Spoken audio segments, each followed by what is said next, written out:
नमस्कार दोस्तों, साझेदारी के सामान्य परिचय के दूसरे भाग में आज हम चर्चा करने वाले हैं साझेदारी की विशेषताएं।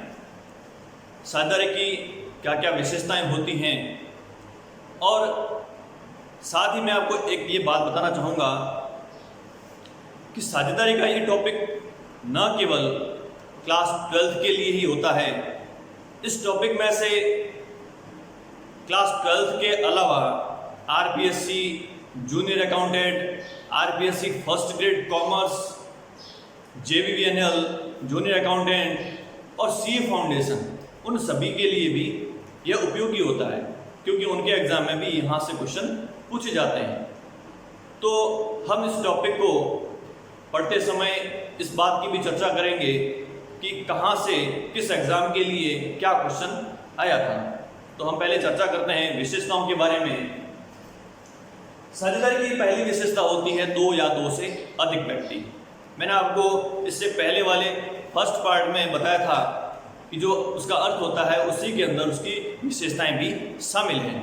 तो पहली विशेषता है आपकी दो या दो से अधिक व्यक्ति, यानी कि साझेदारी में कम से कम दो व्यक्ति होने चाहिए। अधिकतम तो सदस्यों की संख्या निश्चित की गई है, लेकिन न्यूनतम दो सदस्य होने अनिवार्य हैं, क्योंकि यदि एक अकेला व्यक्ति होता है तो वो कभी साझेदार नहीं हो सकता।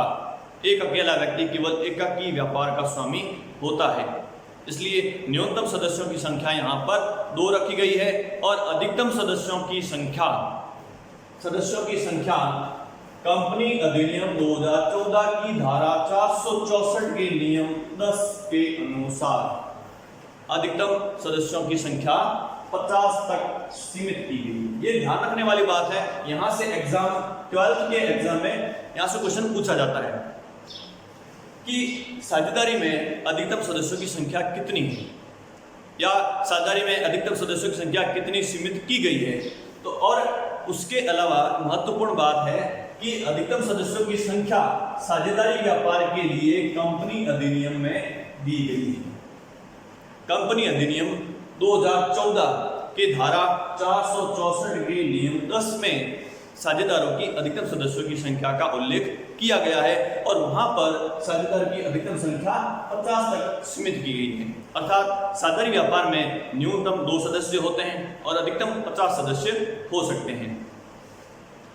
नेक्स्ट हम बात करते हैं अनुबंध या समझौता।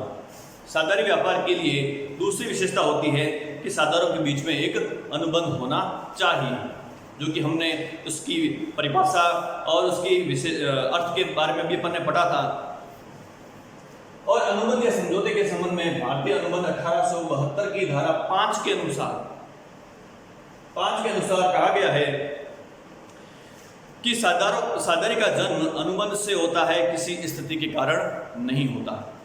भारतीय अनुबंध अधिनियम 1872 की धारा 5 के अनुसार ये कहा गया है कि साझेदारी का जन्म जो है वो अनुबंध से होता है, किसी स्थिति के कारण नहीं होता। अर्थात दो या दो से अधिक व्यक्ति मिलकर किसी ऐसी स्थिति को दिखा रहे हैं जिसमें हमें ये लगे कि वो साझेदार है, जबकि वास्तव में साझेदारी का जन्म जो है वो अनुबंध से होता है। अगर उनके बीच में अनुबंध किया गया है तो वहां पर साझेदारी कहलाएगी। अर्थात अनुबंध साझेदारी का आधार है। अनुबंध के बिना साझेदारी नहीं हो सकती, क्योंकि जब भी साझेदारी व्यापार में भी भविष्य में कोई प्रकार की मतभेद हो तो उस मतभेद के निपटारे के लिए भी हमें अनुबंध की आवश्यकता पड़ती है। तो अनुबंध जो है वो एक साझेदारी का आधार है। बिना अनुबंध के साझेदारी का अस्तित्व ही नहीं हो सकता।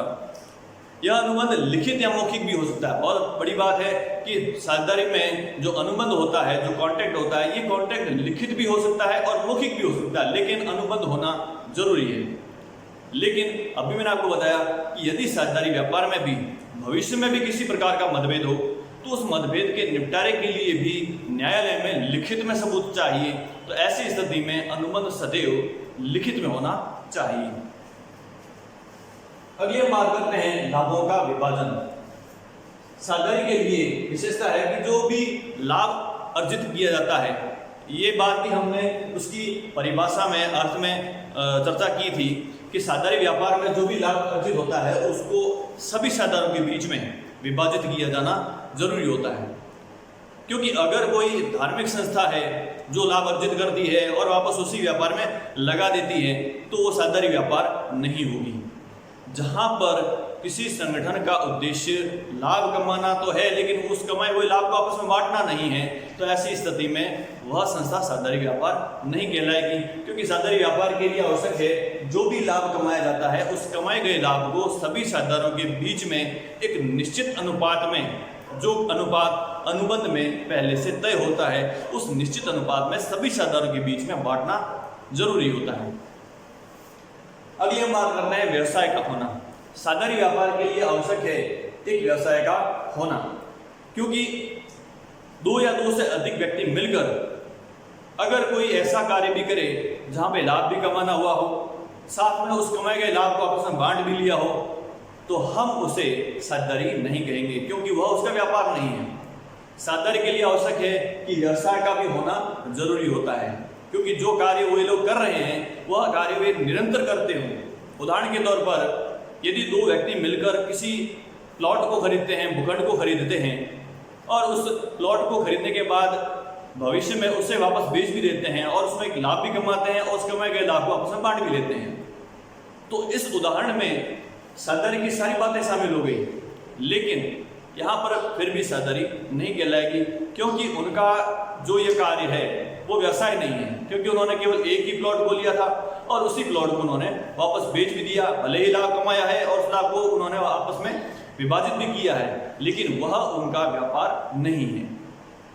तो साझेदारी के लिए जरूरी है कि यदि वे लोग प्रॉपर्टी डीलिंग का काम करते हैं, प्लॉट खरीदते हैं, प्लॉट को बेचते हैं, तो वहां पर उनकी ये साझेदारी कहलाएगी। अर्थात साझेदारी के लिए व्यवसाय का होना जरूरी होता है। अगली हम बात करते हैं संचालन। साझेदारी व्यापार का संचालन सभी साझेदार कर सकते हैं या उनमें से कोई एक साझेदार भी सभी साझेदार की ओर से भी कर सकता है। इस बात की भी चर्चा हमने इस साझेदारी व्यापार की परिभाषा में भी की थी, जहां पर कहा गया था कि साझेदारी व्यापार का संचालन सभी साझेदारों द्वारा किया जा सकता है या उनमें से किसी एक साझेदार के द्वारा सभी साझेदारों की ओर से व्यापार का संचालन किया जा सकता है। नेक्स्ट बात आती है अधिनियम।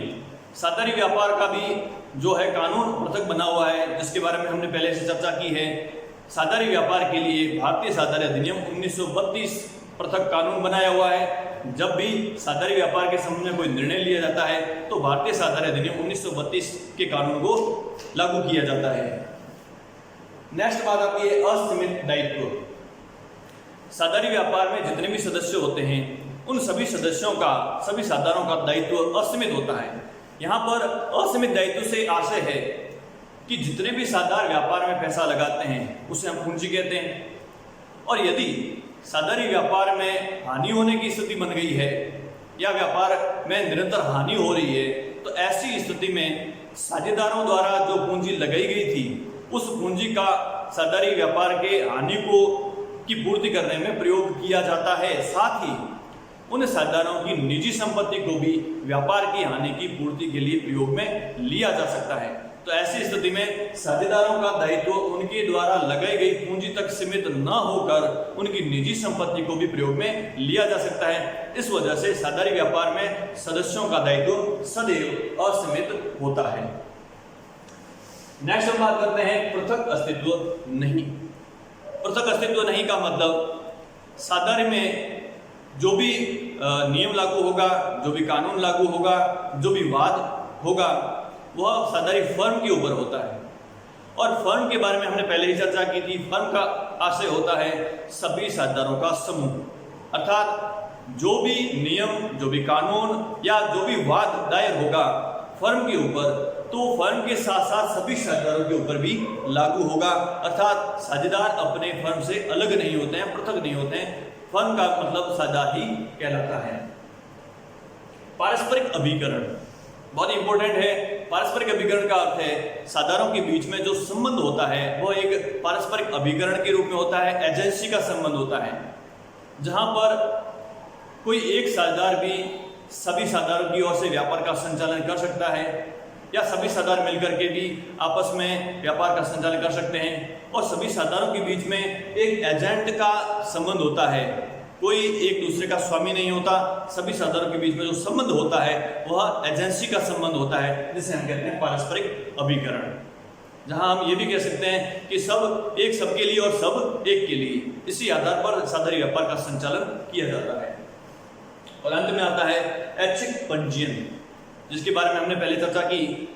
साधारण व्यापार का पंजीयन ऐच्छिक होता है, चाहे तो उसका पंजीयन करवा सकते हैं और चाहे तो उसका पंजीयन नहीं भी करवाएं। लेकिन जो मैंने आपको पहले बताया कि भविष्य में किसी भी प्रकार का यदि मतभेद होता है तो उस मतभेद के लिए भी लिखित में या रजिस्टर्ड होना जरूरी होता है। तो ऐसी स्थिति में साधारण व्यापार का पंजीयन करवा लेना चाहिए। अब हम बात करते हैं कि इस टॉपिक में से कौन कौन से एग्जाम में क्या क्वेश्चन पूछा गया है। तो सबसे पहले हम बात करते हैं पहली विशेषता, दो या दो से अधिक व्यक्ति। यहां से क्वेश्चन पूछा गया है फर्स्ट ग्रेड 2011 में। एक क्वेश्चन पूछा गया था कि एक वैध साझेदारी में साझेदारों की अधिकतम संख्या हो सकती है। साझेदारों की अधिकतम संख्या, अब यह क्वेश्चन पूछा गया था 2011 में, तो और ये नियम लागू हुआ है 2014 में। तो उस समय बैंकिंग व्यापार में अधिकतम 10 होते थे और अन्य व्यापार में 20 होते थे। ठीक है, तो उस आधार पर यहाँ पर ये क्वेश्चन पूछा गया था। और 2014-15 में जूनियर अकाउंटेंट में भी एक सवाल पूछा गया था कि बैंकिंग व्यवसाय में साझेदारों की अधिकतम संख्या कितनी होती है। तो बैंकिंग व्यवसाय का उस समय पूछा गया था, तो बैंकिंग व्यवसाय में 10 होती है। तो ये भी सवाल यहाँ से जूनियर अकाउंटेंट में पूछा गया है। नेक्स्ट हम बात करते हैं पॉइंट नंबर 7, असीमित दायित्व। यहां मैंने पहले से स्टार लगा के रखा है, जिसका अर्थ है कि यहां से क्वेश्चन पूछे गए हैं। असीमित दायित्व में फर्स्ट ग्रेड कॉमर्स 2015 में ये सवाल पूछा गया था कि एक फर्म में साझेदार का दायित्व होता है, जो कि मैंने आपको बताया साझेदार का दायित्व सदैव असीमित होता है। तो एक फर्म में साझेदार का दायित्व सदैव असीमित होता है। तो यहां पर फर्स्ट ग्रेड 2015 में क्वेश्चन पूछा गया था। तो ये क्वेश्चन आपके जूनियर अकाउंटेंट, फर्स्ट ग्रेड दोनों में क्वेश्चन पूछे गए हैं। और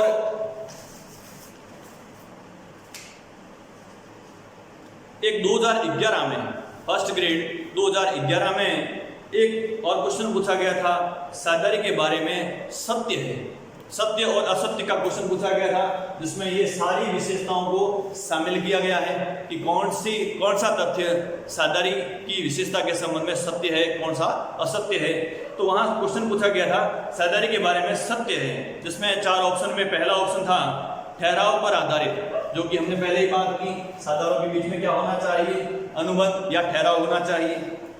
दूसरा है पंजीयन ऐच्छिक होता है, तो उसके बारे में हमने चर्चा की, पंजीयन यहाँ पर ऐच्छिक होता है। तीसरा ऑप्शन था पारस्परिक एजेंसी का संबंध, तो पारस्परिक अभिकरण भी यहाँ पर होता है। और चौथा ऑप्शन था उपरोक्त सभी।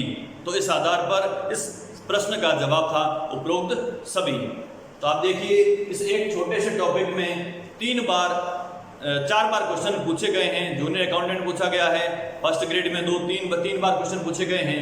तो ये टॉपिक न केवल क्लास 12 के लिए उपयोगी है, ये टॉपिक क्लास 12 के साथ साथ फर्स्ट ग्रेड कॉमर्स से तैयारी करने वाले स्टूडेंट, जूनियर अकाउंटेंट से तैयारी करने वाले स्टूडेंट और सीए फाउंडेशन में भी इस टॉपिक में से क्वेश्चन पूछे जाते हैं। तो ये टॉपिक सभी अभ्यर्थियों के लिए उपयोगी होता है। धन्यवाद।